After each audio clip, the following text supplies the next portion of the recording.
Ôi chụp đại bộ nhiệt dùm bột bò sạch nơi làm việc trong tiết ngày ní tu trong cùng chiếc nhom trong cả nà mà phía bị khổ cầu sò là ý dân rồi tận sự thiếu vi ngày nay ban một chỗ cái càng nghề và trai bật đọ digital AI nơi vọtปัญญาทมhay thờ vọt và song tài ván hay xã hạt rồi bạc cả thu và trai bật đọ digital AI ní họ là dạy trường 7 năm tới hơi hay là ngày nay dân một ประชุมកិច្ចការងារសាយជ្រាវបន្តហើយកិច្ចការងារដែលបង្កើតបត្រៃបដ Digital នេះគឺលោកសាស្ត្រាចារ្យសេសុជាតិជាអ្នកសរសេរកូដ tool បត្រៃបដហើយអាត្មាភាពជាបេដាស្ថាបនិកជាមួយញោមរ៉ានីញោមឧត្តមនិងប្រសង់តៃវ៉ាន់ជាមួយគ្នាសហប្រតិបត្តិការជាមួយគ្នារវាងអធិភាពភិក្ខុយរដ្ឋសិទ្ធិវីលោកសាស្ត្រាចារ្យសេជាតិនិងញោមរ៉ានីគ្រូឧត្តមនិងប្រសង់តៃវ៉ាន់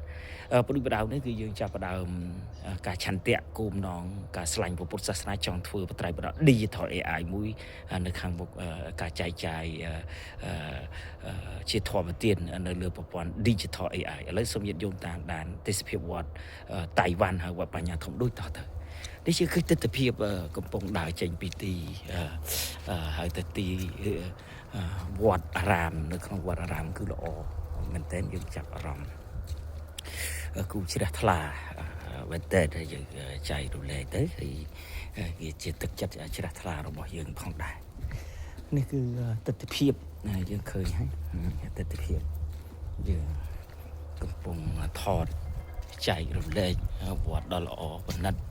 រឿងក្តៅបន្តិចស្វាដែរយើងកំពុងតែថតចែករំលែកជាធម្មទានសម្រាប់បងប្អូនយើងផងដែរនេះយើងទស្សនវិជ្ជាយើងមកកិច្ចការងារវត្តនេះមកប្រជុំកិច្ចការងារចាំបាច់ថ្ងៃនេះគឺមកស្រាវជ្រាវបត្រៃបដ Digital AI កិច្ចការងារបន្ថែមវានៅច្រើនបន្តទៅទៀតដោយសារយើងមានឆន្ទៈមនសិការ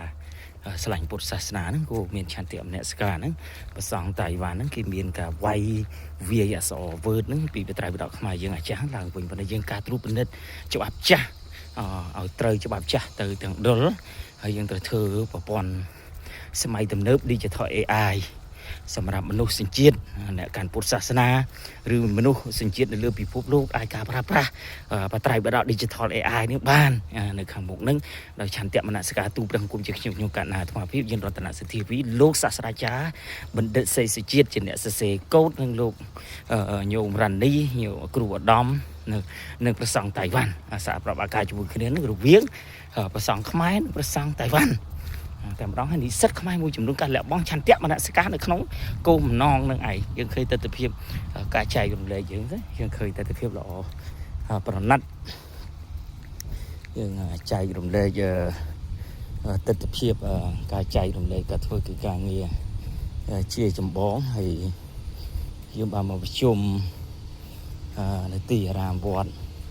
ជាច្រើនហើយយើងយកមកបដិបត្តិនឹងច្រើនយើងឃើញវត្តល្អមែនទែនការចាប់អារម្មណ៍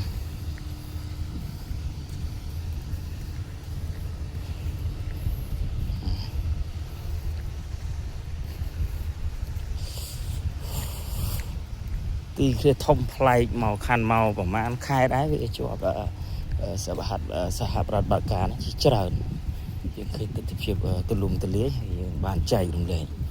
គ្នាបន្ត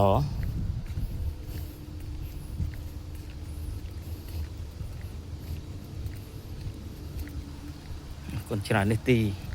ប្រាំងប្រាសាទថ្មីល្អសំបីតែបន្ទប់ទឹកក៏វាល្អដែរយើងគឺវាងាយល្អឆើតឆាយវាល្អមែនទែនយើងឃើញទេសភាពស្អាតណានេះមានតែបន្ទប់ស្រីយើងប្រុសឃើញទស្សនវិជ្ជា